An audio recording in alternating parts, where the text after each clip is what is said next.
Good morning. Thank you everyone for joining us. If the few people remaining standing would just like to take their seats, and we'll commence shortly. Thank you so much, Ted, for joining us today for this first TED Talk. Ted is a bit under the weather today as well, so you'll have to excuse his slightly croaky voice. And if he loses his voice halfway through the speech, I'll jump in and try and save you, Ted. I'd like to acknowledge a few people. Ted, your colleagues, Senator Wendy Askew is here today. We've got the Shadow Treasurer in the New South Wales Parliament, Damien Tudor-Hope, here today, somebody, Ted, who you'll be working very closely with. Felicity Wilson, the member for North Shore. We've got Mark Bailey, up until last month, the chair of the US Studies Centre and the treasurer of the New South Wales Liberal Party. A few notable business people here who have been great supporters of our organisation over the last few decades. Maurice Newman, Tony Shepherd, who's a former director of the Menzies Research Centre, and of course our former chair, Paul Espy, is here today as well. So thank you so much, Ted, for joining us. The last time we assembled in this room was to hear from Peter Dutton outline his economic agenda in February, I think, of this year. Ted, we hope things turn out a lot better for you than they did for Peter. After Ted finishes speaking, if he still has any voice remaining, I'll be joining him on the stage to talk about some of the issues from his speech. So please join me in welcoming Shadow Treasurer, Deputy Leader of the Liberal Party, Ted O'Brien.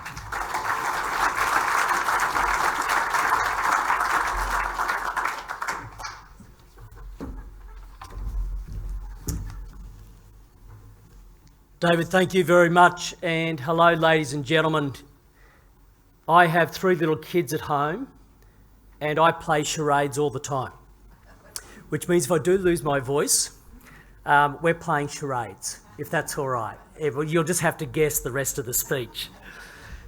Can I say how delighted I really am to be here today, and it is an honour, especially given it's at the invitation of the Menzies Research Centre. No think tank in Australia champions liberal principles and advocates for a free, just and prosperous Australia like the Menzies Research Centre. The Liberal Party thanks you.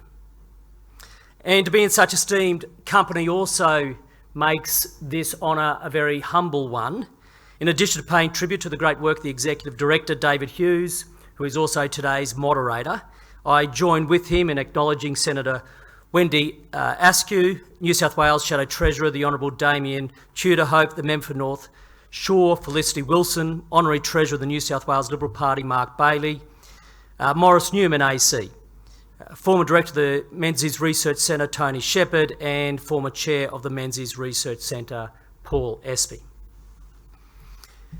If there's a book or maybe a movie that all of us would have engaged in at some stage of our life, it's probably Charlie and the Chocolate Factory. The story has it all. The mystique of the secretive chocolate factory, the grand magician, Willy Wonka, and his army of obedient little Oompa Loompas, and the lucky few with a golden ticket granting them entry into the private world of Willy Wonka, otherwise known as the Candy Man. My memory of this Roald Dahl classic was triggered recently when I received an invitation to the Treasurer's Productivity and Tax Roundtable. And I swear it had all the hallmarks of a golden ticket. Sent from the Candy Man himself, Treasurer Jim Chalmers, spruiking his round table as a pivotal moment in shaping Australia's economic destiny, where only a lucky few would gain access to the private cabinet rooms in Parliament House. There they would behold the tasty temptation of higher taxes, mixed with a big dose of debt and the endless treats these miraculous money streams allow the Candy Man to conjure up. With help from the Oompa Loompas on Labor's backbench who walk around paying homage to the Treasurer, singing that wonderful song, Oompa Loompa, Doobity-Doo, if I've got that right. But there is actually a better song in the movie, and it's called The Candyman. Now, I can't sing very well. I'd like to blame my voice, but I just can't. But it sort of goes something like,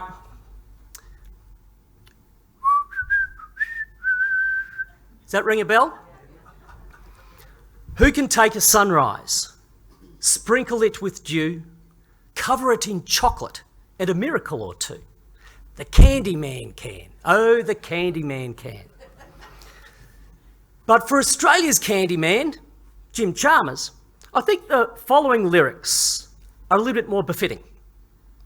Who can take your money, fritter it away, saddle you with debt that you can never repay? The Treasurer can. Oh, the Treasurer can.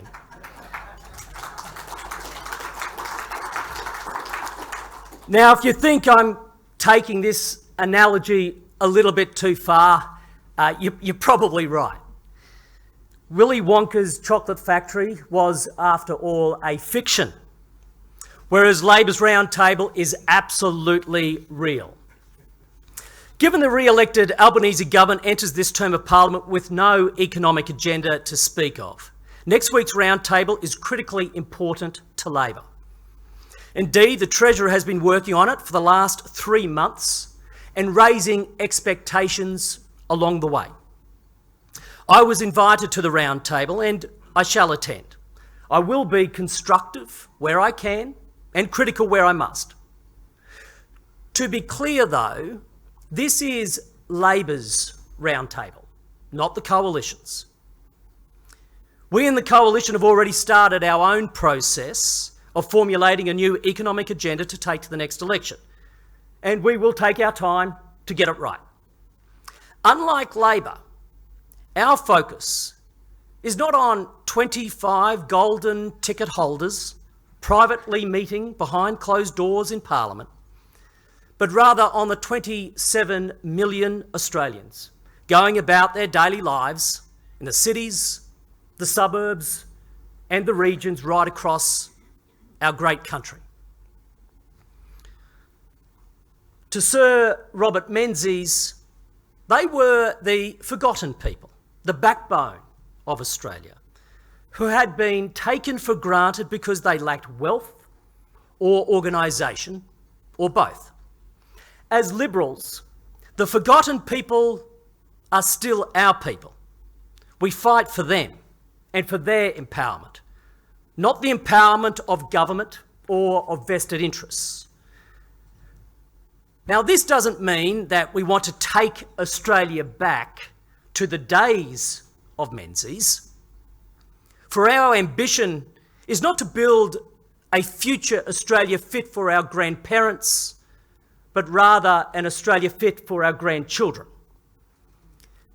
It does mean, though, that our path to building Australia's future will be guided by the same timeless values which the Liberal Party was founded upon. As my colleague and our Liberal leader Susan Lee says, our policies are under review, but our values are not. And she's right. It is our values that fill me with great optimism about our future, not just as a Liberal Party, but as a nation, as Australia. And that is because Liberal values are Australian values. While no one brought political expression and political momentum to these values better than Robert Menzies, their roots are buried far more deeply in Australia's past. Modern Australia was born a Christian nation at a critical juncture of Western civilization. When Captain Arthur Phillip arrived in Botany Bay in 1788, it was only 5 years after the American Revolution and just 1 year before the French Revolution. two culminating events as part of the Enlightenment. As historians such as David Kemp recognise, the Enlightenment in Australia, with its ideals of reason, science and progress, didn't cut against long-standing orthodoxies of culture, church and tradition, as it did elsewhere, because we didn't carry the baggage of an old world. In Australia, like nowhere else, Enlightenment and Christianity learned to coexist, both supporting the notion of individual dignity and morality and the potential for self-improvement through discipline and endeavour, ideals that are core to liberalism. As Liberals and as Australians, we believe in freedom, equality and a fair go. We believe in entrepreneurialism and enterprise, in property rights, in opportunity, self-reliance and reward for effort, and in the importance of the individual, the family and the local community. We believe in the rule of law and the need to balance rights with commensurate responsibilities. You might argue these values exist in other liberal democracies, but nowhere like here in Australia. And to my mind, it is what makes Australia the most successful liberal democracy on earth. We see these liberal values differently here. And I say this after spending much of my 20 plus years working prior to entering politics in business, living and working abroad. There is something unique in the DNA of the everyday Australian. And I've seen this in negotiations and I've seen this in the workplace around the world. You want someone to lead an international team? Ask an Australian. You want someone to think outside the box and lead change? Ask an Australian. You want someone who will be friendly and respectful, but speak plainly and forthrightly? Ask an Australian.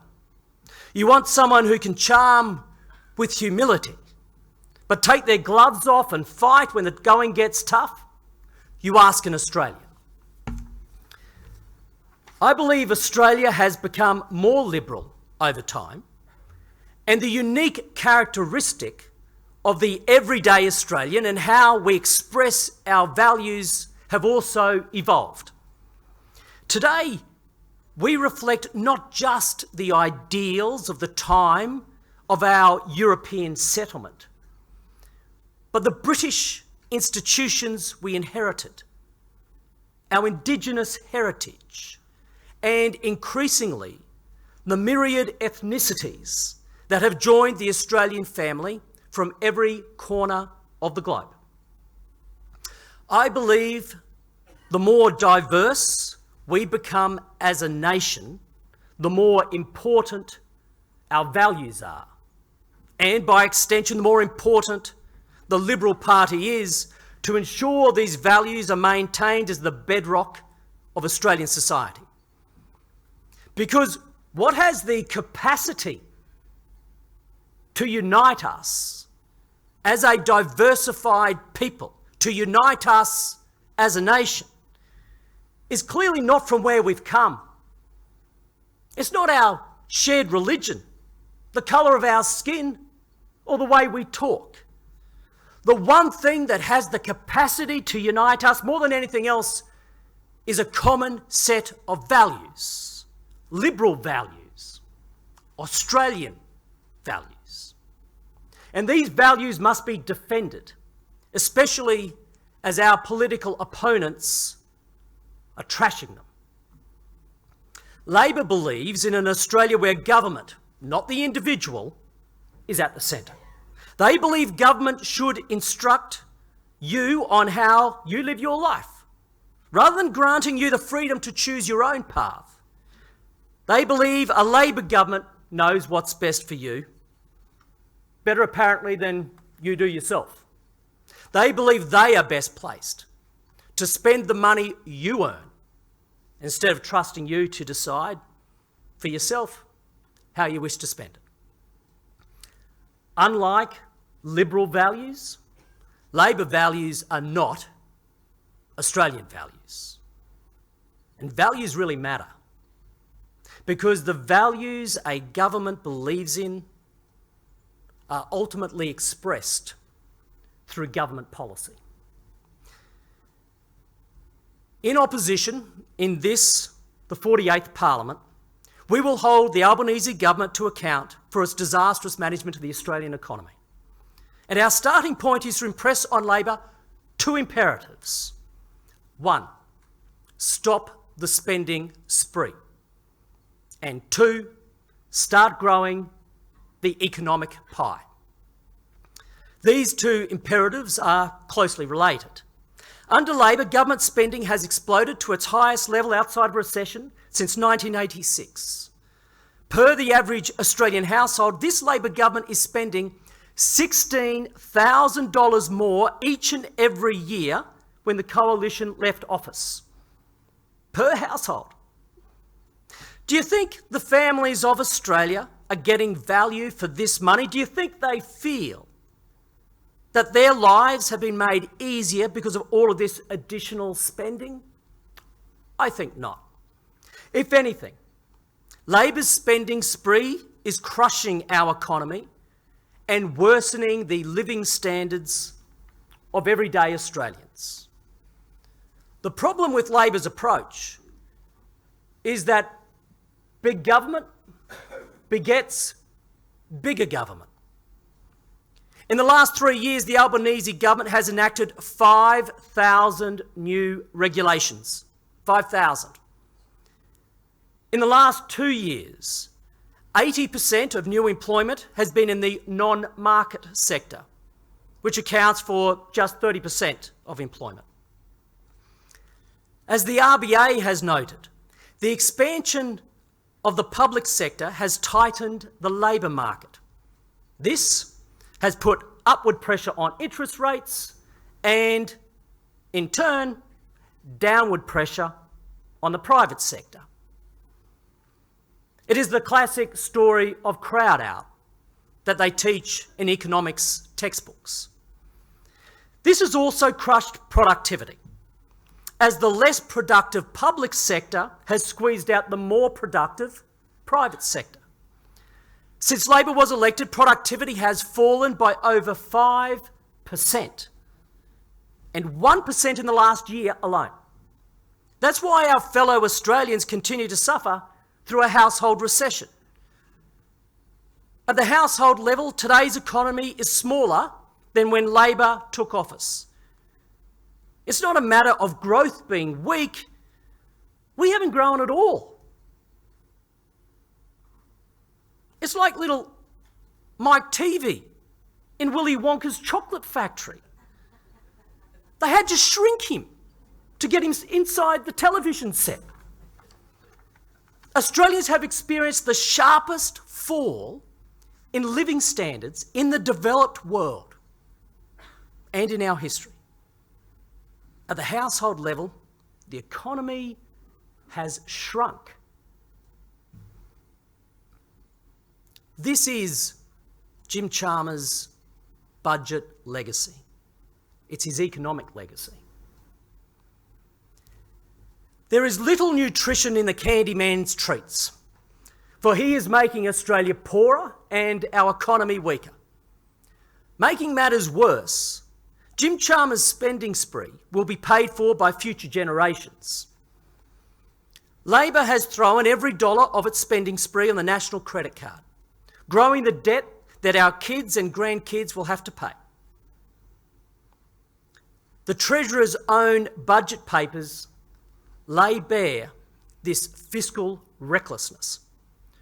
The hard truth is, had the Treasurer simply sat on his hands over the past 3 years, the national debt would be $100 billion lower this year.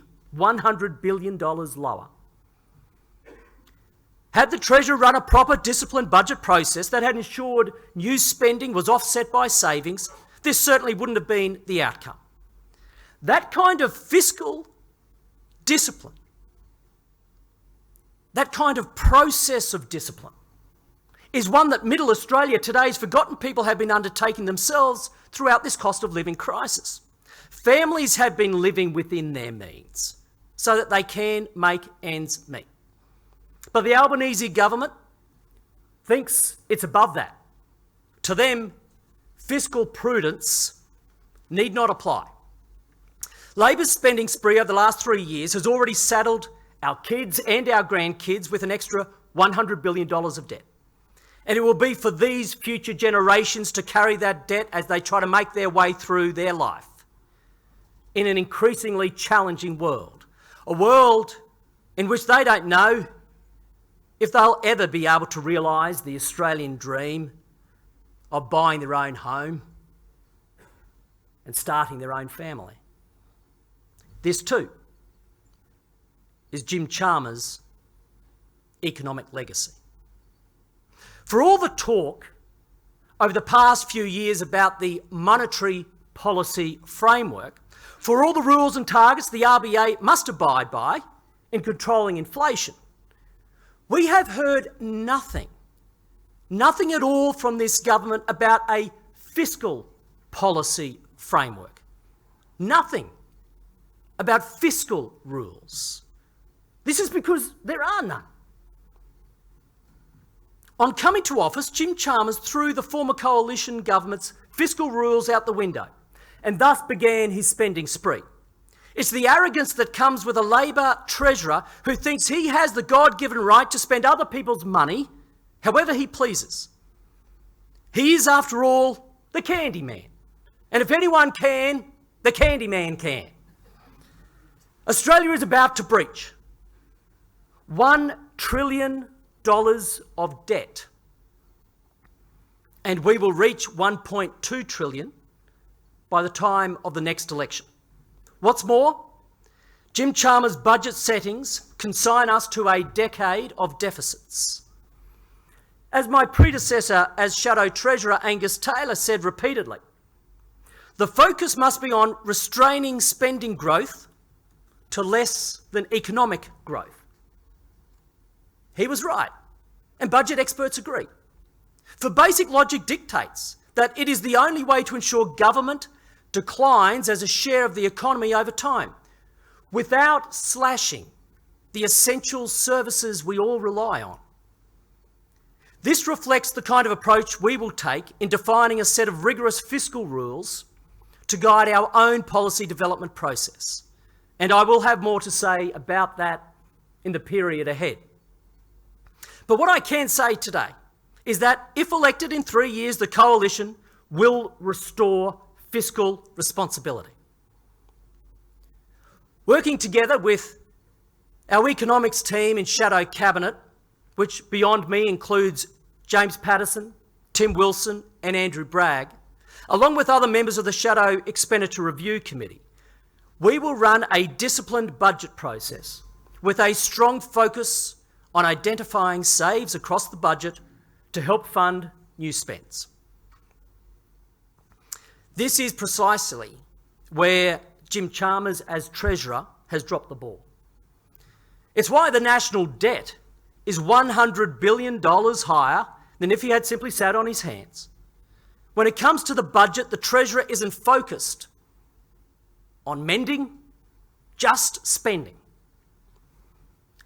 He is clearly too occupied with pleasing his colleagues. He is too focused on getting the big job rather than focused on doing the job he currently has. This takes me to the second imperative for the Treasurer and the Albanese government, to start growing the economic pie.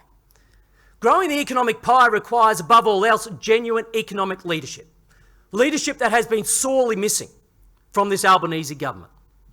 If we want to raise living standards, we can start by clearing away bad policy that shrinks the pie, and replacing it with good policy that grows the pie.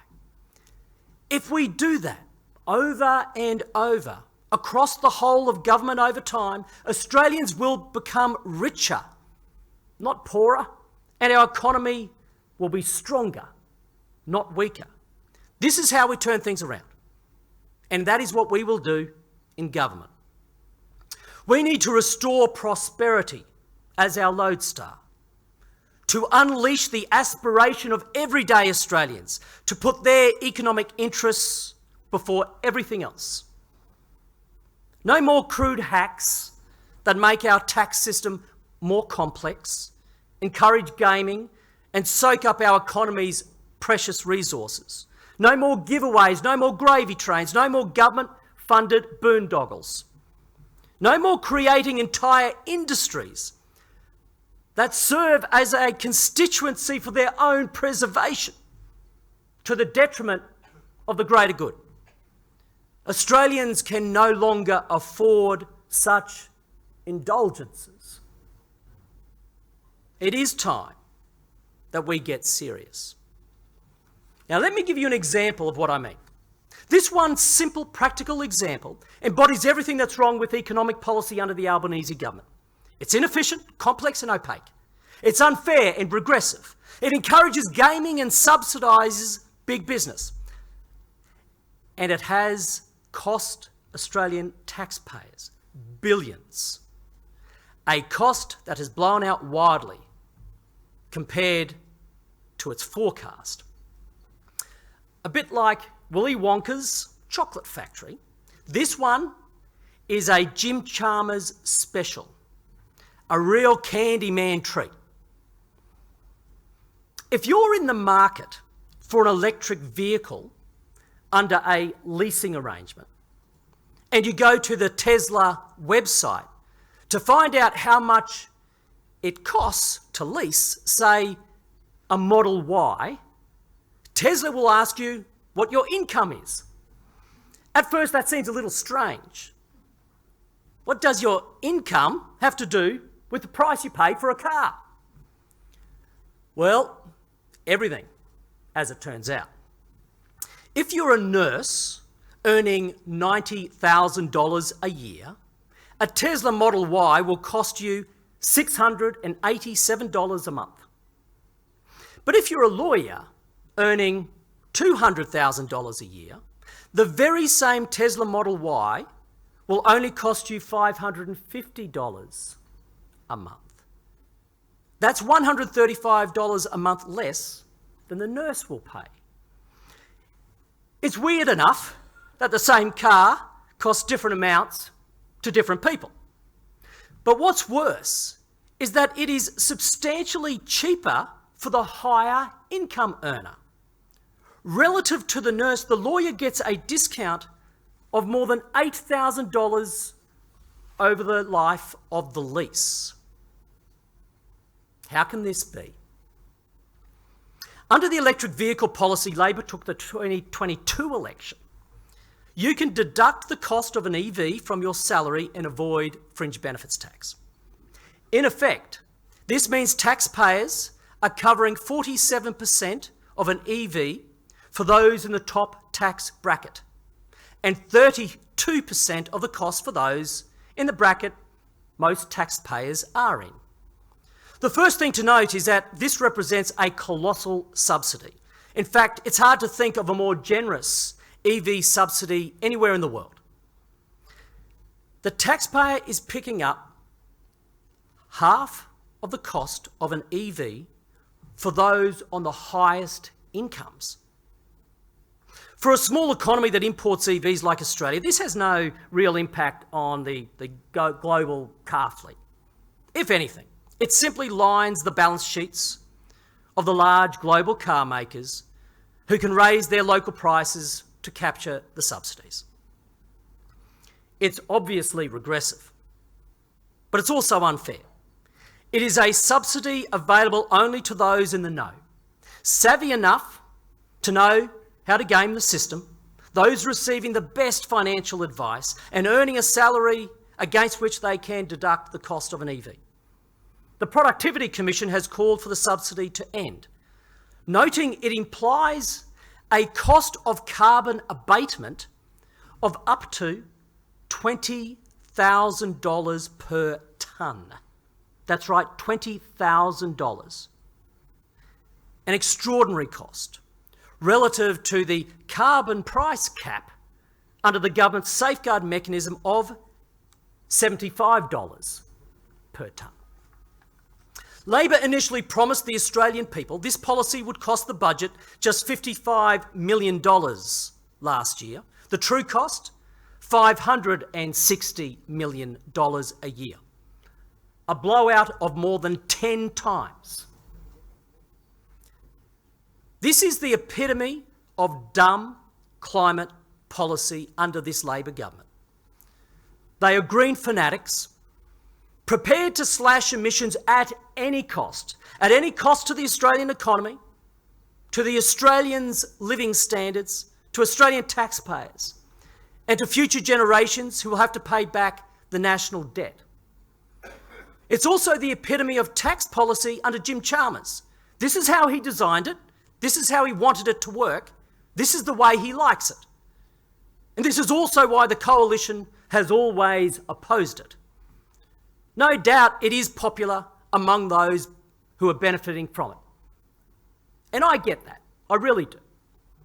But it ought to be deeply unpopular among the millions who are paying for it. As Liberals, we do not stand for vested interests. We stand for middle Australia, for the forgotten people.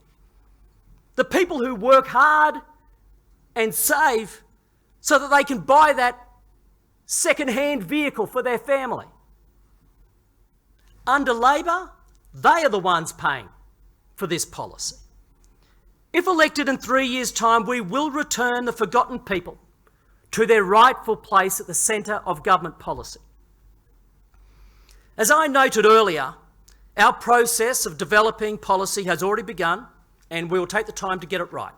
In contrast, the Albanese government, now in their 4th year in power, has no economic plan, and so their only solution to our nation's challenges is to issue golden tickets to a hand-picked group to sit around the cabinet table in Canberra.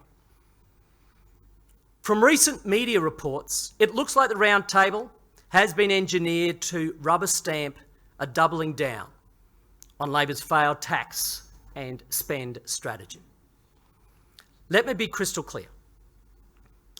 The Coalition will be no such rubber stamp. And we reject any suggestion that the Labor government has a mandate to hike taxes. The Treasurer has demanded that proposals brought to the Roundtable be at least budget neutral, but preferably budget positive. It's a bit rich, coming from a Treasurer who has utterly failed to uphold this standard himself. Now he wants the Australian people to pay for his own lack of fiscal discipline. While the Treasurer has been busy raising expectations that he is finally ready to tackle our nation's big economic challenges, the Prime Minister has been even busier trying to rein him in. It's clear these two simply are not up to the task. Hawke and Keating, they are not. The Treasurer even issued me a golden ticket, and I will be sure to go along. I want to witness the wonders of what the Candy Man has in store. And I'm counting the days. As my kids would remark, only 4 more sleeps. Yippee. But seriously, my loyalty lies not with 25 hand-picked participants who will be inside that room next week, but rather with the 27 million Australians who are not. They may be forgotten to the Labor Party, but not to the Liberal Party or to the Coalition, because they are our people. When I am considering the proposals put forward at the Roundtable, I will apply 3 simple principles. First, you don't raise living standards by raising taxes.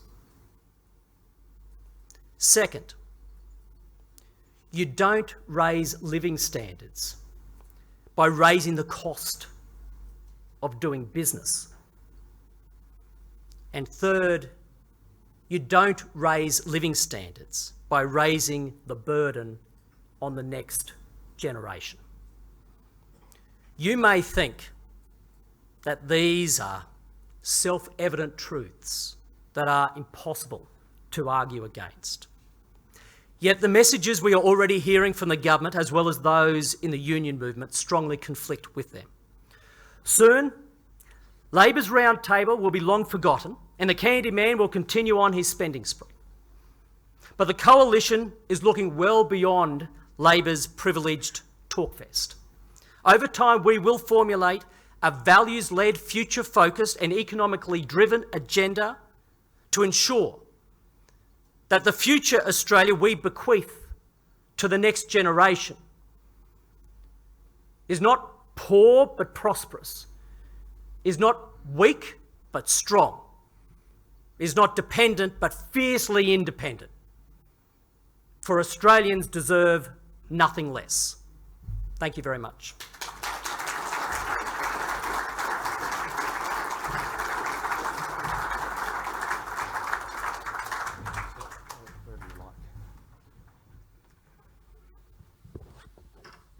Well, thank you, Ted. I'm not convinced you actually are sick, given that commanding display at the podium, but if you are still contagious, can I request that you sit next to the union contingent at the round table next week? Might help us deliver some productivity gains if we can take them out of action for a while.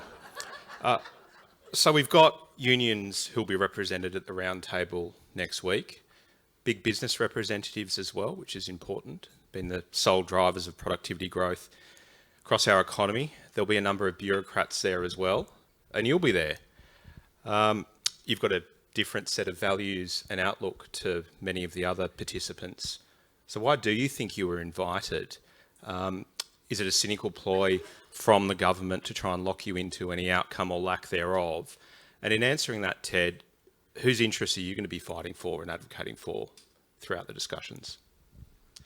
David, let me answer the last one first. Whose interests am I fighting for? Who am I there for? Next week, I'm there for Jess. Jess is 37 years of age. She's married to a tradie called Matt. Jess has been looking after their 2 kids at home. She's anxious to get back into the workforce because she knows that it's the only way she and Matt are ever going to be able to buy a house because they've been renting. But she's anxious about it because she doesn't know how they're going to pull it off. Matt works long hours, Monday to Friday. She's guessing maybe I have to work weekends, but what does that mean for us as a family? Jess is also concerned about her mum and dad because they're getting to a certain age. She's worried maybe dad has an early onset of dementia, and she's wondering about what do we do about aged care? How do we pay for it? But mostly she's worried about her kids. She's worried about the lack of choice available to her to have those kids looked after. She's keen to get back in the workforce, but she and Matt, as parents, want to put those kids first. And so much as they're trying to do the right thing now to save so they can put down a deposit on a home, they're looking at their 2 little ones saying, there's Buckley's chance they will ever be able to own a home of their own if we now are struggling. So, David, who am I fighting for? I'm fighting for Jess, and I'm fighting for Matt, and I'm fighting for those people right around Australia who are doing it tough and doing the right things, because they're the ones who are being left behind. They're the forgotten people, going about their daily life, working their tails off, loving their family, loving their community. They're the ones that I'll be fighting for. As for the first part of your question, is it a cynical ploy? You know, my natural inclination is to give people the benefit of the doubt until they give me good reason not to. And so when Jim Chalmers extended an invitation for me to attend the round table, I was happy to oblige, give him the benefit of the doubt. I have to say, though, as time has gone on, there are all the signs that this could indeed be a cynical ploy, which is why I wanted to make the point that I did earlier, that the coalition is definitely not there to be rubber stamping anything. We genuinely want good things to come out of this, by the way. We really do. Otherwise, I wouldn't be going. The Australian economy is in such a bad way. We are going in the wrong direction. We do need to find solutions, and clearly the government has none. So I'm hopeful that maybe something good will come out of it, but unfortunately, especially given recent media reports, I am growing increasingly cynical. We'll wait and see. Well, it's certainly not going to be like the 1983 Reform Summit that set us up for a decade of very important reforms, and that contrast will be important in the wash-up from next week's Roundtable. I was really encouraged, as I'm sure many of you were, to hear you frame your speech around liberal values, these timeless values of Sir Robert Menzies that have set us up as a strong political force. And I don't think you were just paying those values lip service, as some often do, because you've read all of David Kemp's books, as I understand it, books that we published on the history of liberalism, a great liberal historian. You spoke to him recently as well, as I understand it, because of course we can't just merely speak about these values, we have to actively advance them. And a frustration of mine has been the policy development process, where polling is often used to arrive at the best policy outcome. Policies are chosen based on what's seen as politically acceptable or feasible, and then at the end of that process, at the last minute, leaders will try and retrofit values around that policy, which is really disappointing. But when liberal leaders have been successful, the liberal movement has been successful, it's always because they've been embracing those values from the ground up and applying them to every decision and every policy. So how can we be sure, and what practical things will you do to ensure those values are incorporated into every aspect of what the opposition does, and not just paid lip service in a period of introspection? David, for me, the first point is recognise the importance of them, which is what I tried to emphasise in my remarks today. This is bigger than the Liberal Party. This isn't about, we need to anchor to our values because we need to save the Liberal Party or anything. This is genuinely about saving Australia. And if we believe that liberal values are Australian values, what we are going into bat for are those values that to date have bound Australians together. And I believe it is the only thing that will bind Australians moving forward. So there is a lot at stake. Secondly, from the economic perspective, it is only liberal values which is going to provide a pathway to prosperity for the country. And I think it's recognising that up front. The next point I would make is, I think you make some comments which are fair. And we've got to be careful, because the Australian people are very smart, and politicians, this might be news to you, but a lot of people don't think politicians are fair income sometimes. And so, people will naturally look at politicians, political parties, and sometimes go, oh, hang on, what's going on? We have to be consistent with what we fundamentally believe. What is our purpose for existence? What is the direction we want to take policy? And that is why today and other times I speak, I keep going back to values, because it's an expression of who we are.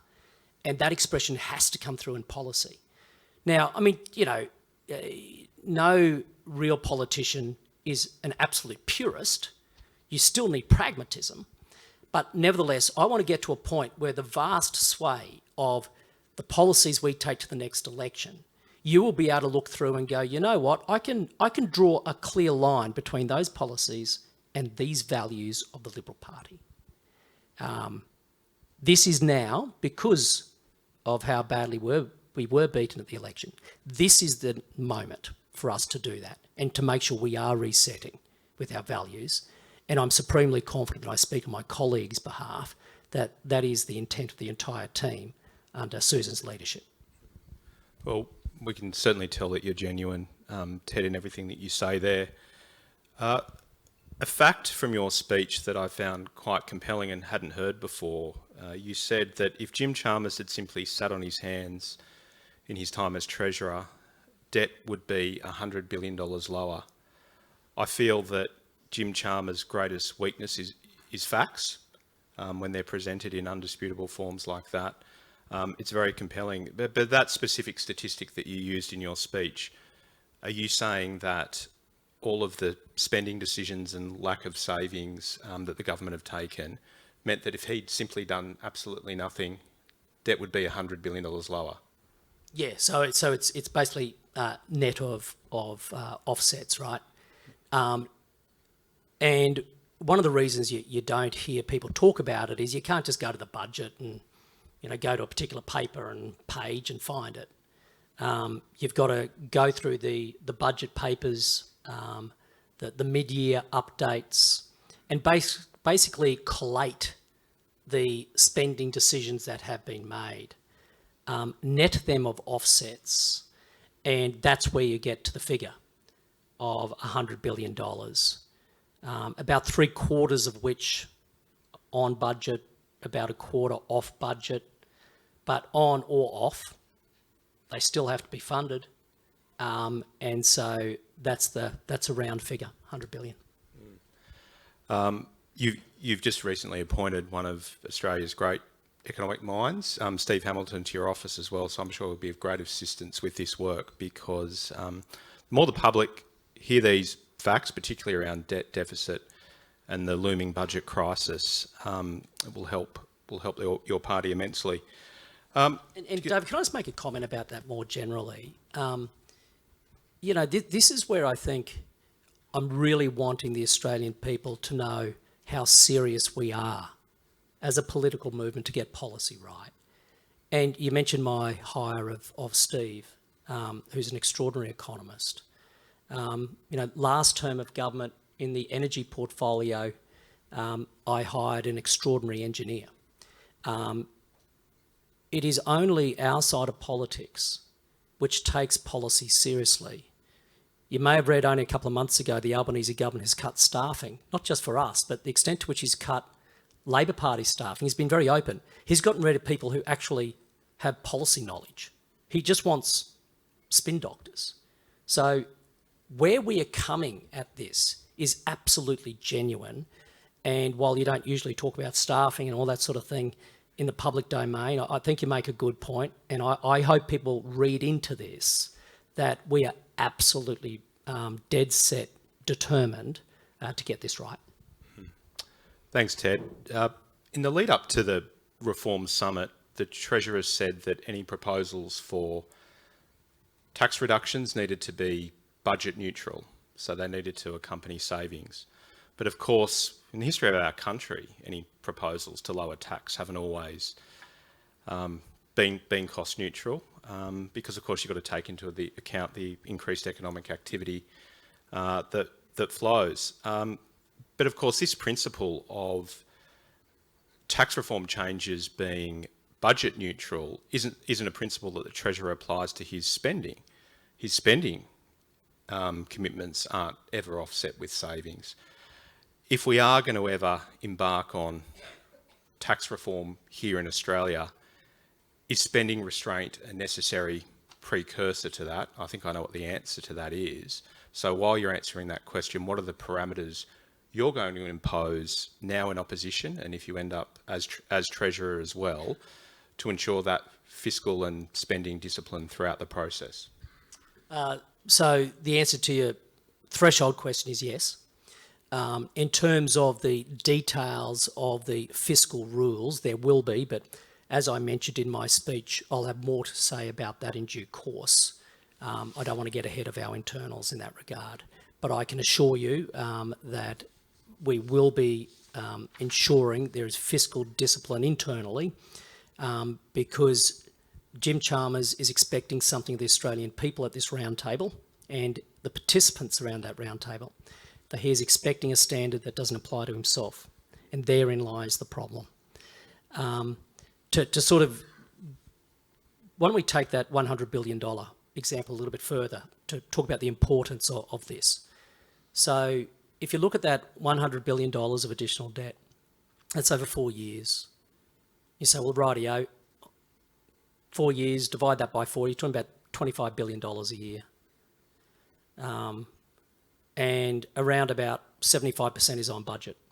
So I'll round it up a bit. Let's say $20 billion a year, Jim Chalmers has overspent without any saves. Give or take, that's the equivalent of the cost of the coalition's, stage 3 tax cut, right? So budget's about making choices and priorities. If indeed the government wanted the budget to look like it does today, well, it could have actually done more tax cuts, or it could have just overspent. It chose the latter. So the discipline and how all of that is done is key. And the discipline, the overview has to be across the budget in its entirety. It's horrific to think of it that way, that all of that spending could have gone towards tax cuts and we'd be so much better off. Not even that some of it was worthy. On spending under this government is going to grow to 27% of GDP this financial year, and yet revenue is around 25%. Government revenue is around 25% of GDP, so that leaves around a $40 billion gap a year. Is there any way out of this budget crisis that doesn't involve higher taxes? Is that difficult path possible? Look, I think there's a couple of things.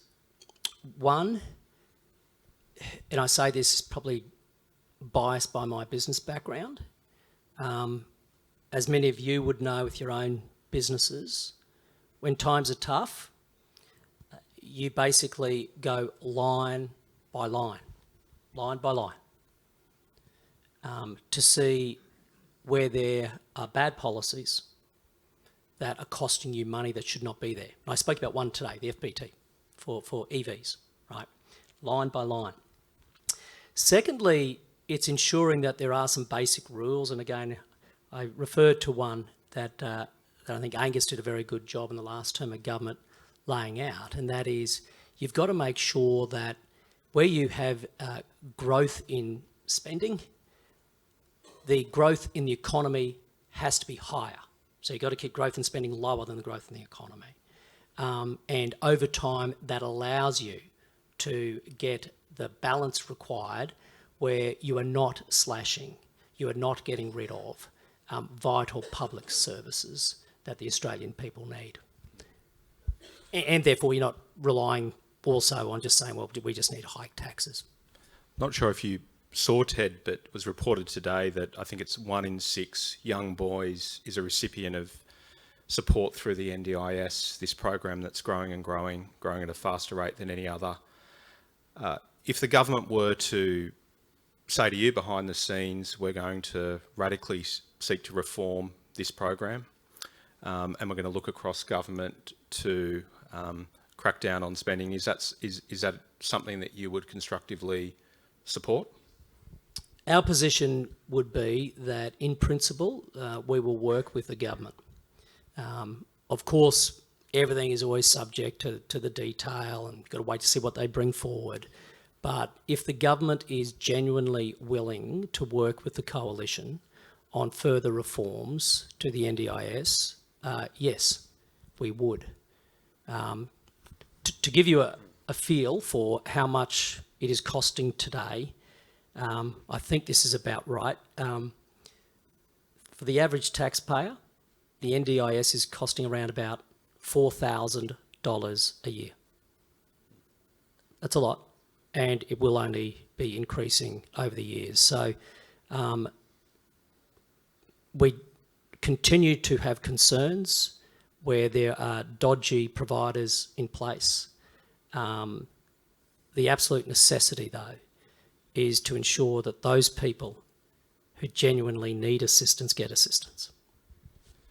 With the growth of the NDIS, Ted, and the general growth of the public service, over the last 2 years, 4 out of every 5 jobs that have been created have been across the public service, health and education, what you deem the non-market sectors, and these sectors have delivered zero productivity growth over the last decade.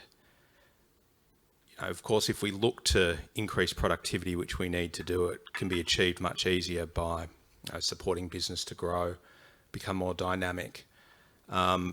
Is that going to be the focus of your efforts on developing productivity policy? Just look what we can do, the low-hanging fruit in the private sector, or are you willing to take on that monumental challenge in seeking to drive some productivity growth in those non-market sectors as well?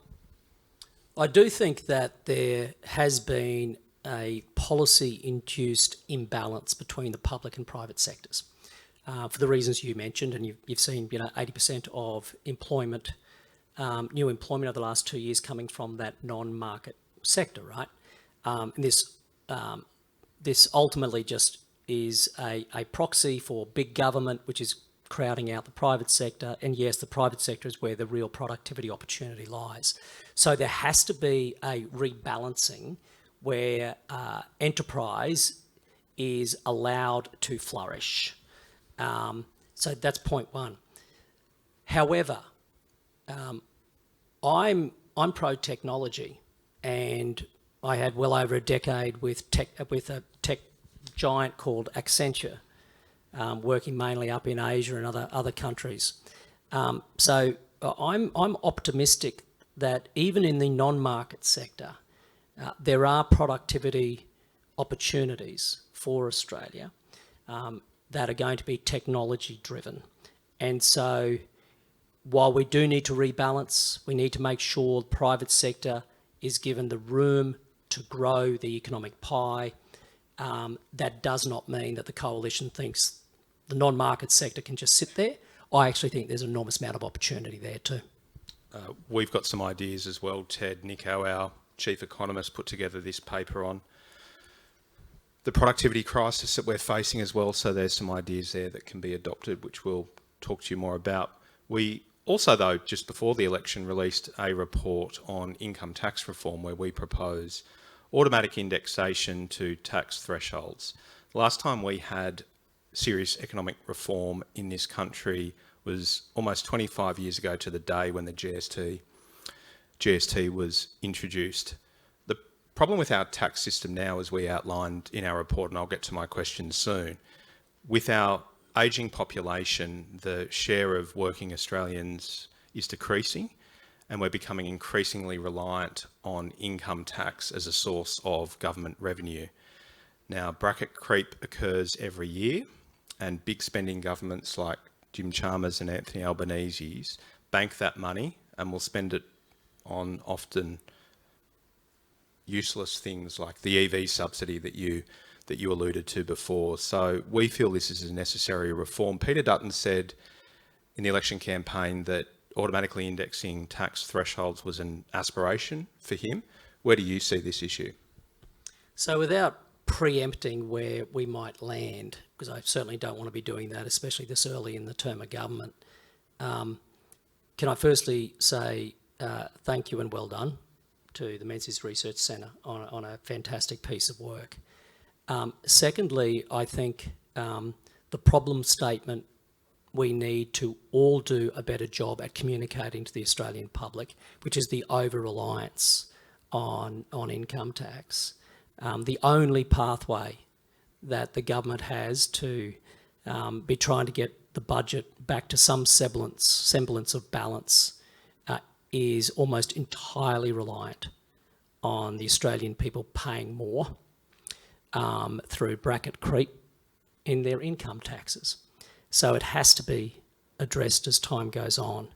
But you'll have to forgive me for not going any further than that, David. No, that's fine, Ted. Entirely understand.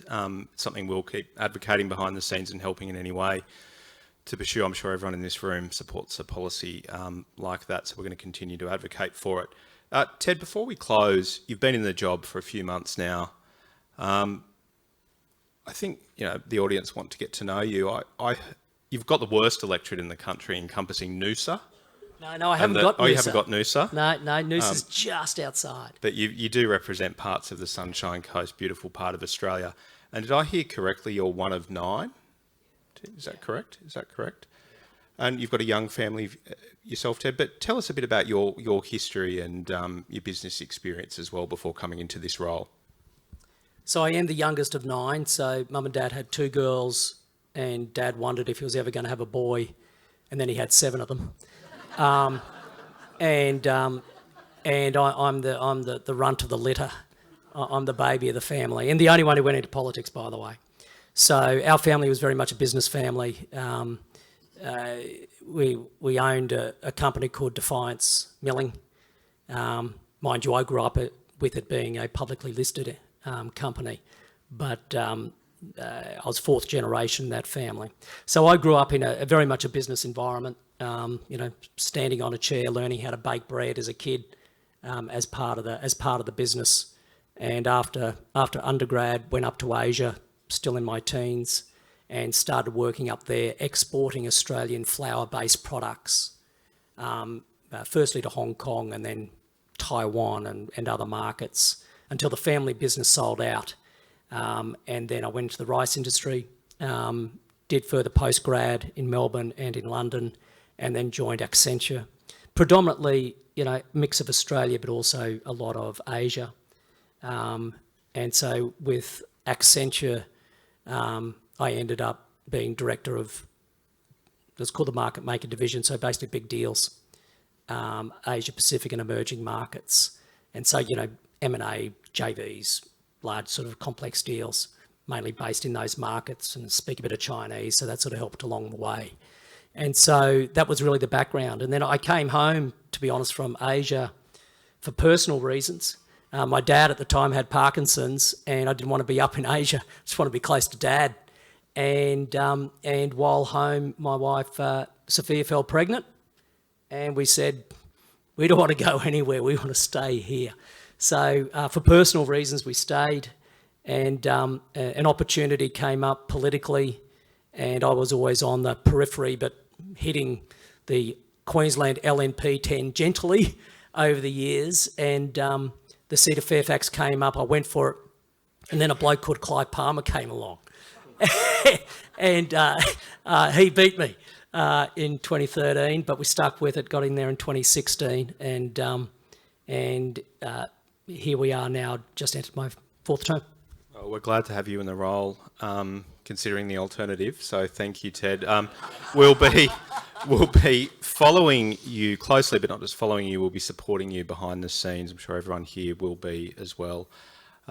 You've only got a few staff, as we've alluded to before. At the Menzies Research Centre, we've got 8 to 10 staff as well, policy specialists, producing this work and advocating for it, but certainly behind the scenes pushing these reforms with shadow ministers across the coalition. To enable us to do that work, we need your support as well. So there is a QR code if you'd like to become a member of the Menzies Research Centre for a monthly subscription. It enables us to put forward serious economic reform ideas. Now, Ted doesn't have to adopt all of them, but this work needs to be done, and it's why John Howard helped to establish the Menzies Research Centre in opposition to do this work. If we want a strong Liberal government to hit the ground running, and if we're ever going to see economic reform again, it's very important. But please join me in thanking Ted O'Brien for his time today. Thanks, David. Thank you very much. Appreciate it.